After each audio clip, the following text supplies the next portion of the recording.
मी आता उत्तर पश्चिमचा खासदार आहे, आपल्याला माहिती आहे. मी निवडणूक लढत नाही हे जाहीर केलेलं आहे. उत्तर पश्चिममधून उबाटाचा उमेदवार अमोल कीर्तिकर आहे आणि उत्तर पश्चिममधून आमच्या युतीचा म्हणजे शिवसेनेचा उमेदवार लवकरच जाहीर होणार आहे आणि त्या उमेदवारासाठी सर्व ताकदीने उभं राहून या भागातला विद्यमान खासदार म्हणून माझ्या पक्षाने दिलेला उमेदवार त्याला विजय करण्याच्या दृष्टीने माझं सर्वस्वी मी पणाला लावणार आहे.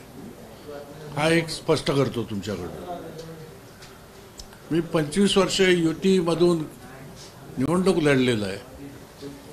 लोकसभा 2009, 2014 आणि 19 तिन्ही वेळेला शिवसेना, भाजप, RPI युती, त्यावेळेला राष्ट्रवादी नव्हती. या युतीतून मी खासदार झालोय ह्याची मला जाणीव आहे आणि त्यामुळे युती धर्म जो आहे हा पूर्णपणे मी माझ्या कार्यकालामध्ये पाळलेला आहे. निवडणुकीच्या प्रचाराच्या वेळेला सुद्धा पाळलेला आहे. मी 10 वर्ष खासदार दिल्लीला असताना फार महत्वाची स्थित्यंतरं त्या दिल्लीमध्ये जवळून बघायला मिळाली. 370 कलम हटवलं, 35 कलम हटवलं, GST आणलं, ट्रिपल तलाक हटवलं, राम मंदिर बनवलं. त्याचप्रमाणे G20चं अध्यक्षपद, एक आंतरराष्ट्रीय सन्मान देशाला मिळवण्याचं काम मोदी साहेबांनी केलं. आपली दंडसंहिता आहे, इंडियन पिनल कोड, त्याच्यामध्ये सुद्धा चांगल्या तऱ्हेची सुधारणा केली. त्याचबरोबर आपले मुस्लिम देश आहेत बाजूचे, पाकिस्तान, बांगलादेश, अफगाणिस्तान, इकडे असणारे ऑपरेस मायनॉरिटी जे आहे, हिंदू आहेत, शीख आहेत, अदर दॅन मुस्लिम, त्यांना भारतात आल्यानंतर नागरिकत्व बहाल मिळावं म्हणून सिटीजन अमेंडमेंट ॲक्ट त्या ठिकाणी मंजूर झालेला, त्याच्यामध्ये सहभागी व्हायला संधी मला पार्लमेंटमध्ये मिळाली. आता ही जी निवडणूक आहे 24ची, मोदी साहेबांचा कार्यकाल 10 वर्षाचा संपल्यानंतर आणि साहजिकच हिंदू धर्मासाठी, सनातन धर्मासाठी वर्षानुवर्ष या हिंदूंवरती होणारं आक्रमण, 250 वर्षाचं मोगली आक्रमण, 150 वर्षाचं ब्रिटिशांची राजवट, त्यानंतर स्वतःचं सरकार 75 वर्षाचं, हा सगळ्या कालावधीमध्ये हिंदू आणि सनातन धर्मासाठी अत्यंत तळमळीने आणि प्रामाणिकपणे मोदी साहेबांनी काम केलेलं आहे.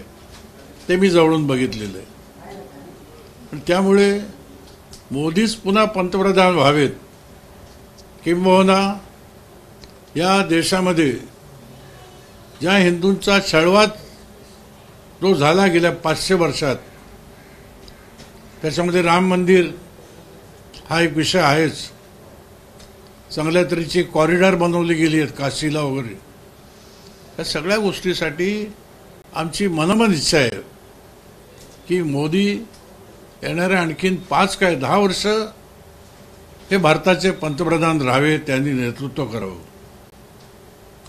आता प्रश्न असा आहे की देशातली जनता पूर्णपणे मोदींच्या पाठीमागे उभी राहणार आहे 24च्या निवडणुकीत. हे सगळं सत्य असलं तरी आज 400 पारचा नारा जो लावलाय, तो नारा त्याच्यामध्ये कुठे असा दर्प येता कामा नये. दर्प जो आहे हा मोदी किंवा शहांचा नाही आहे. या ठिकाणच्या भाजपचं युनिट आहे राज्याचं. तिकडचे कार्यकर्ते काही प्रमाणात अशा पद्धतीने वागतात, ते चुकीचं आहे. ते मी माझ्या एका मुलाखतीमध्ये मी अधोरेखित केलेलं आहे. दुसरं म्हणजे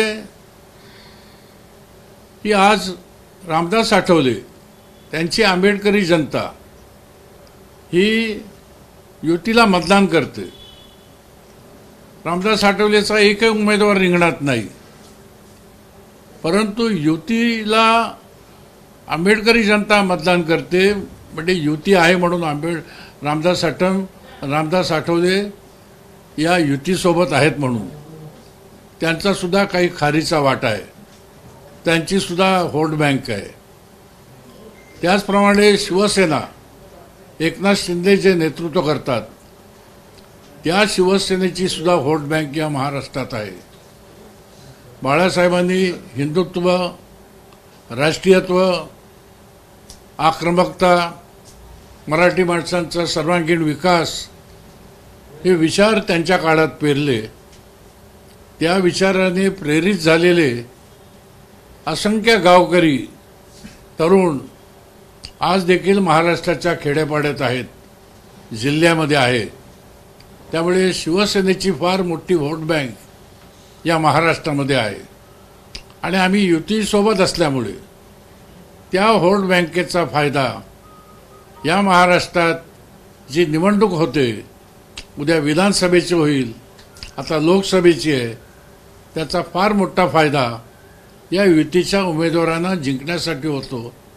ही वस्तुस्थिती आहे आणि ही मी माझ्या बोलण्यामधून नेहमी अधोरेखित करत आलेलो आहे. आता ईडीच्या बद्दल माझं स्पष्ट मत आहे की आता ईडीचे प्रयोग वगैरे करण्याची गरज नाही. एवढं भक्कम पाठिंबा देशामधून भाजपला आहे. ईडीमुळे जनतेमध्ये फार मोठ्या प्रमाणात चीड निर्माण झालेली आहे. लोक या ईडीच्या अशा तऱ्हेच्या कारवाईला कंटाळलेले आहेत आणि त्यामुळे ईडीचे प्रयोग थांबवले गेले पाहिजेत असं माझं स्पष्ट मत आहे.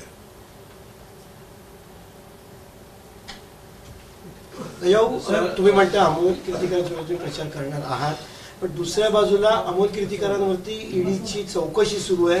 भाजपाकडे जाणीवपूर्वक केली जाते असा तुमचा आरोप आहे का? काय त्या बाबतीत स्पेसिफिकली तुम्ही सांगाल? राग येतोय का तुम्हाला या गोष्टींचा? राग येतो ना, नक्की. अगदी अमोलवरती किंवा सूरज चव्हाणवरती खिचडीच्या संदर्भात त्यांच्यावरती आरोप आहेत. आपल्याला माहिती आहे देशामध्ये व्यवसाय चालतो, देशामध्ये वेंडर्स असतात. करोना आला, जम्बो हॉस्पिटलची कल्पना आली, सर्व काही तात्काळ हवं होतं. जम्बो हॉस्पिटलला doctor, nurse, medical staff, medical equipment, bed, bedsheet, स्वच्छता, या सगळ्या गोष्टीची गरज होती. ते पटापट गरज होती, ती गरज भागवण्यासाठी पुष्कळसे व्हेंडर्स आले. त्याच्यापैकी रुग्णांना खाऊ घालण्यासाठी खिचडी हे सुद्धा व्हेंडरची गरज होती. संजय माशेलकर जे आहेत त्यांनी ती कंपनी स्थापन केली. संजय माशेलकर आमचे शिवसेनेचे सचिव आहेत. त्यांच्या जोडीला सूरज चव्हाण, अमोल सप्लाय चेनमध्ये मदत करत होते. करोनाच्या काळामध्ये या अशा तऱ्हेचं साहित्य नेणं, खिचडी नेणं, सप्लाय चेनमध्ये काम करणं तसं धोकादायक होतं. परंतु एक सामाजिक भावनेतून व्यवसाय बाजूला ठेवून हे केलेलं आहे. ही जी कंपनी स्थापन आहे संजय माशेलकरची, त्याच्यामध्ये अमोल काय, सूरज काय भागीदार नाहीत, मालक नाहीत. परंतु सप्लाय चेनमध्ये त्यांनी जीवावर उदार होऊन काम केलं. त्या कंपनीला साहजिक तो धंदा होता त्यांचा, त्याला प्रॉफिट झाला आणि प्रॉफिट झाल्यानंतर ज्याला मानधन म्हणतात किंवा रिमनरेशन म्हणतात ते अमोलला सूरज चव्हाणला मिळालं चेकने. ते पैसे बँकेत टाकले, त्याच्यावरती इन्कम टॅक्स देखील लोड झाला. त्याच्यामध्ये मनी लॉन्ड्रिंग नाही, त्याच्यामध्ये फसगत नाही. या सगळ्या गोष्टी ज्या आहेत म्हणजे सर्वसाधारण देशात, महाराष्ट्रात, मुंबईत जे बिझनेस चालतात त्यापैकी तो एक बिझनेस होता. कळले की नाही. याच्यामध्ये स्कॅम वगैरे जे म्हटलं जातं ते एकदम चुकीचं आहे.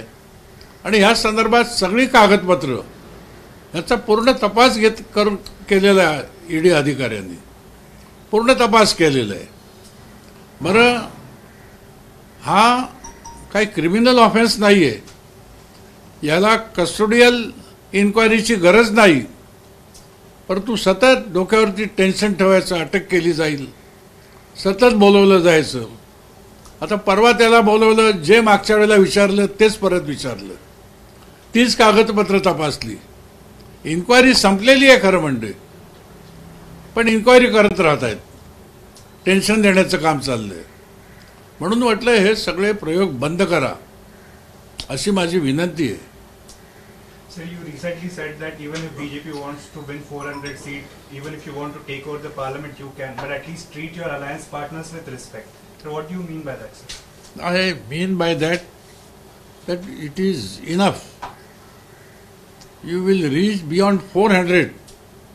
That is certain. So, if that is so, then by virtue of dignity of the country, the work carried out by Modi ji and Amit Shah at center, people will vote in favor of BJP, that is certain. They will vote for the government. So, but along that NDA is there. NDA's component throughout the countries are there, so you should also see to it that they should be respected properly. Because I mentioned about the RPI, Ramdas Athavale. He may not get any berth in the parliament, any seat in the parliament MP, but his voters are favoring to BJP alliance. So he is also to be respected. Along with my chief minister and leader of the party, he is also wholeheartedly working for the welfare of the state. He is also moving around. He is in touch with the people all around Maharashtra. So naturally, his dedication to the state are to be also counted, are also to be respected by the alliance. Sir, हे मराठीमध्ये तुम्ही असं देखील ज्या मुलाखतीचा तुम्ही उल्लेख केला त्या मुलाखतीमध्ये तुम्ही असं देखील म्हटलेलं आहे की 400 पार होण्यापेक्षा संपूर्ण संसद ताब्यात घ्यावी, परंतु अशा पद्धतीने देखील तुम्ही त्यामध्ये वक्तव्य पण त्याच्या मागचा उद्विग्नता होती कुठेतरी त्या वक्तव्यात? नाही, उद्विग्नता नव्हती. असं होतं की आता आम्हाला कळते, तुम्हालाही कळते की 400 पारच्या पलीकडे जात असताना मग बाकी इतर गोष्टी काय करायच्या? म्हणजे तुम्ही संसद घ्या, संसद काय मिळणार नाही. विरोधी आवाज पाहिजे संसदेत, विरोधी आवाज पाहिजेच. आता संसद चालणार कशी? पण एक प्रकारचं आपलं म्हणणं ठासून मांडण्यासाठी मी ती वाक्यरचना केली. मित्रपक्षाला देखील चांगली वागणूक मिळाली पाहिजे असं देखील तुमचं म्हणणं. मी ते बोललो त्याच्याबरोबर, तेच महत्वाचं आहे. मित्रपक्षाला चांगली वागणूक मिळाली पाहिजे, त्यांना चांगलं गव्हर्नमेंटमध्ये शेअरिंग मिळालं पाहिजे. आता जे वाटप अजून अधोरी आहे, अजून पूर्ण झालेलं नाही, त्याच्यामध्ये सुद्धा शिवसेनेचा वाटा हा जेवढा आहे तो मिळाला पाहिजे, रिस्पेक्ट मिळाला पाहिजे. एकनाथ शिंदेचं सुद्धा कार्य जे आहे महाराष्ट्रामध्ये ते सुद्धा अधोरेखित झालं पाहिजे. म्हणजे सर कुठेतरी दुजाभाव होतोय असं म्हणणं आहे का तुमचं? त्यांना वाटा कुठे मिळत नाहीये का? अशा प्रकारचं काही खतखत आहे का आमदारांमध्ये, आपल्या गटातील आमदारांमध्ये? हे बघा, ते तिथे भविष्यामध्ये त्यांचं तसं वागणं असेल तर खतखत निर्माण होईल. आज काय तशी खतखत नाहीये. सर, तुमची जी स्टेटमेंट होती ती सीट शेअरिंग बद्दल होती का, की वागणूक इक्वली दिली जात नाही अलायन्स पार्टनर म्हणून? नाही नाही, अनेक गोष्टी आहेत. सीट शेअरिंग असं नाहीये, सीट शेअरिंग बद्दल असं नाहीये, पण इतर गोष्टी पण आहेत. इतर गोष्टी ज्या आहेत, आता राज्याचा मुख्यमंत्री त्याचा काहीतरी प्रभाव असतो जनतेवरती, मतदारांवरती. देशाचा पंतप्रधान त्यांचा एक प्रभाव असतो. त्यांनी केलेली कारकीर्द, त्यांची कामगिरी देखील जनता निवडणुकीच्या वेळेला लक्षात ठेवते. पण त्याचबरोबर महाराष्ट्राचे मुख्यमंत्री एकनाथ शिंदे यांनी केलेलं काम जे आहे ते सुद्धा अधोरेखित झालं पाहिजे. त्याचा सुद्धा प्रभाव क्षेत्र महाराष्ट्रात आहे. शिवसेनेची व्होट बँक आहे. त्या दृष्टीने शिवसेनेला, आरपीआयला, आता राष्ट्रवादी अजित पवारांची आलेली आहे, शरद पवारांच्या विरोधात लढतायत ते, त्या सगळ्यांना ताकद देणं, त्यांना मान देणं हे देशाचा एक प्रभावशाली पक्ष आणि ज्यांनी एनडीए स्थापन केलेलं आहे त्यांच्या प्रमुखांचं काम आहे. ते मी माझ्या बोलण्यामध्ये सांगतो. भाऊ, एका बाजूला तुम्ही म्हणताय अमोल कीर्तीकरांच्या विरोधात प्रचार करणार, दुसऱ्या बाजूला तुमच्याच मित्रपक्ष असलेल्या भाजपावरती तुम्ही टीका करताय. या भागातले जे उत्तर पश्चिम मधले भाजपाचे कार्यकर्ते, त्यांचं असं म्हणणं आहे की वडील आणि मुलगा एकत्र आहेत, आमच्या पुढे वेगळं चित्र ठेवलं जातंय. खरी तशी परिस्थिती आहे का? भाजपाच्या कार्यकर्त्याचं ठामपणे म्हणणं आहे. बघा, मी आता ते मूर्खाच्या नंदनवनात राहतात. त्यांना कळलं पाहिजे की मी राजधर्म पाळणार आहे. मी युती धर्म पाळलेला आहे. मी बीजेपी, शिवसेना, आरपीआय या युतीमधून खासदार झालोय, आमदार देखील झालेलो आहे. तेव्हा माझ्याकडून कधी अशा तऱ्हेची कृती होणार नाही. त्यांना जर कळत नसेल तर त्यांना परमेश्वर सांभाळेल. पण मी तळमळीने, प्रामाणिकपणे सांगतो, मी निवडणूक जी आहे माझ्या पक्षाच्या उमेदवाराची, त्याला विजय करण्याची, ती तळमळीने आणि प्रामाणिकपणे करीन. एवढं फक्त जाहीरपणे तुमच्या माध्यमातून महाराष्ट्राच्या जनतेला सांगतो.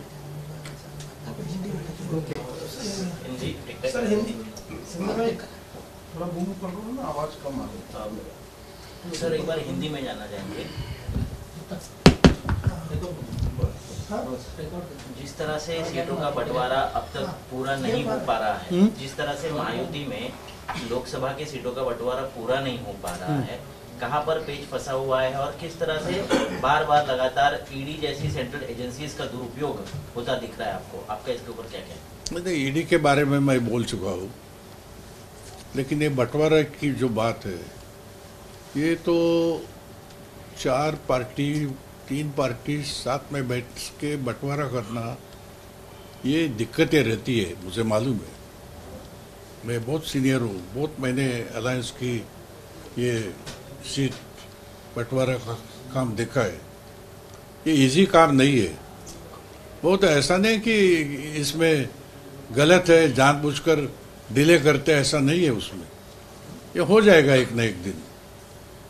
अभी आघाड़ी का हो गया, युति का बाकी है, तो हो जाएगा.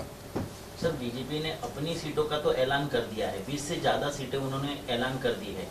शिवसेना ने 9 सीटें ऐलान की, उसमें से भी 2 सीटों पर जो उम्मीदवार दिए थे वो बदलने की नौबत आई. आपको नहीं लगता कहीं ना कहीं अन्याय किया जा रहा है शिवसेना पर? मैंने उम्मीदवार बदलने का अधिकार पार्टी को रहता है.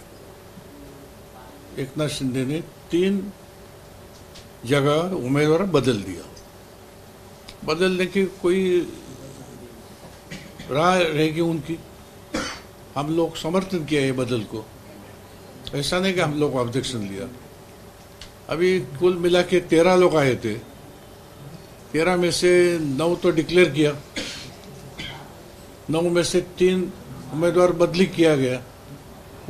अभी बाकी बचे कितने, 13 अगर गिने तो 4 बच गए।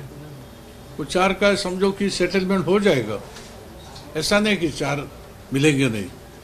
पारंपरिक तरीके से शिवसेना 22 सीटों पर लोकसभा में चुनाव लड़ती आ रही है। आपने मांग की थी 22 की, 18 तक आप अपेक्षा कर रहे थे आपको सीटें मिली, लेकिन मौजूदा 13 सांसदों को भी उनकी सीटें नहीं मिल पा रही है। नहीं देखो, 22 तो लड़े थे, 26 बीजेपी लड़ी थी, वो 23 आ गए, हम लोग 18 आ गए, कुल मिला के हम लोग 41 थे लास्ट 19 की इलेक्शन में। अभी एक पार्टनर आ गया, उसके लिए तो देना पड़ेगा राष्ट्रवादी को, उसको भी 6-7 सीट देने पड़ेगी, तो 22 नहीं रहेगा, कम हो जाएगा। तो वो क्या शिवसेना से ही कम होगी? बीजेपी तो अपनी सीटें बढ़ा रही है। यानी बीजेपी समझो कि मेरा ख्याल ऐसा है कि बीजेपी जानबूझकर अपना आंकड़ा बढ़ाती नहीं है। जो इलेक्टिव मेरिट जो है वो भी ढूंढा जाता है। इलेक्टिव मेरिट किसको है, क्योंकि जीतना है और 45 तक पार करना है महाराष्ट्र में, तो उसके लिए ये नियोजन चल रहा है उनका। ऐसे जानबूझकर दबाने का काम नहीं होता है। तो क्या आपको लगता है कि ये सम्मानजनक बंटवारा है सीटों का? ये हो जाएगा, ये सम्मानजनक ही हो जाएगा, करना ही पड़ेगा। सर, अमोल कीर्तिकर आपके बेटे हैं जो कि उम्मीदवार है आपके पार्टी के खिलाफ, आप उनके खिलाफ यहाँ पर प्रचार करते दिख रहे हैं, लेकिन उन पर ईडी की कार्रवाई जो हो रही है उसके बारे में आपका क्या कहना है, सही है गलत है? ये गलत है, ईडी की कार्रवाई गलत है। ईडी की कार्रवाई लागू ही नहीं होती, ये स्कैम नहीं है। मैं बोला ये बिजनेस रेगुलर हिंदुस्तान में और महाराष्ट्र में, मुंबई में, अपने एरिया में जो बिजनेस चलता है वो बिजनेस एक था खिचड़ी सप्लाई करने का वेंडर। ये जो वेंडर लगते थे अपने जंबो हॉस्पिटल के लिए, तो 4, 5, 7, 8 किस्म के वेंडर थे, उसमें से खिचड़ी सप्लाई। और वो खिचड़ी सप्लाई वो लोग करते थे सार्वजनिक स्तर के ऊपर, सामाजिक स्तर के ऊपर। लेकिन जब ये जंबो की कल्पना आ गई तो बोले कि अगर ये अभी जंबो को खिचड़ी सप्लाई करना है तो ये कंपनी फॉर्म किया संजय मार्शल कर ले। उसका कोई अमोल पार्टनर नहीं है। हमारा सूरज चौहान जो आज जेल में है वो भी पार्टनर नहीं है। समझा कि नहीं? ये रेगुलर बिजनेस है, देश में बिजनेस चलता है वैसा बिजनेस है। बिजनेस में तो प्रॉफिट होता है, प्रॉफिट के लिए बिजनेस करते सब लोग। प्रॉफिट के बाद बंटवारा होता है प्रॉफिट का, वो उनका मानदंड मिल गया, रेम्यूनरेशन चेक से मिल गया, बैंक में डाला, इनकम टैक्स पे लोड हो गया, मनी लॉन्ड्रिंग नहीं, स्कैम नहीं। एक प्रॉपर देश भर में जो बिजनेस चलता है वही बिजनेस किया ये कंपनी ने। और अमोल तो उसका पार्टनर नहीं था, सूरज भी नहीं था, मालिक भी नहीं थे, सप्लाई चेन में काम करता था। सप्लाई चेन में काम करना कितना कठिन था उस समय, कोविड के समय, तो भी काम करता था। उसका प्रॉफिट मिलने के बाद संजय मार्शल ने उसका मुनाफा जो मिला उसका रिम्यूनरेशन उसको दे दिया और ये चेक से आया, बैंक में चला गया और इनकम टैक्स के ऊपर लोड हुआ गया। बावजूद उसके अमोल कीर्तिकर हो या तो सूरज चौहान हो, उनकी इंक्वायरी शुरू है ईडी की तरफ से। संजय माशेलकर की कोई इंक्वायरी नहीं, ना उन्हें समन दिया गया है। वो तो ये सूत्रधार है ना। कंपनी फॉर्म किसने की? संजय माशेलकर ने। खिचड़ी किधर पकाई, कैसी तैयार की, क्या रेट लगाया था, क्या कॉन्ट्रैक्ट था, क्या टेंडर था, कैसा सप्लाई चेन एस्टैब्लिश किया, ये सब इंफॉर्मेशन संजय माशेलकर से लेना चाहिए था ना, वो लेते नहीं है। फिलहाल वो आपके शिवसेना के पदाधिकारी है। वो शिवसेना के पदाधिकारी है। आप मांग कर रहे हैं कि उनकी भी इंक्वायरी की जाए? मैं देखो कि मैं इंक्वायरी की जरूरत नहीं है, मेरा कहना है। इंक्वायरी की जरूरत नहीं है उसको। इनकी चालू है तो रोक दो, और किसी और की इंक्वायरी की जरूरत नहीं है।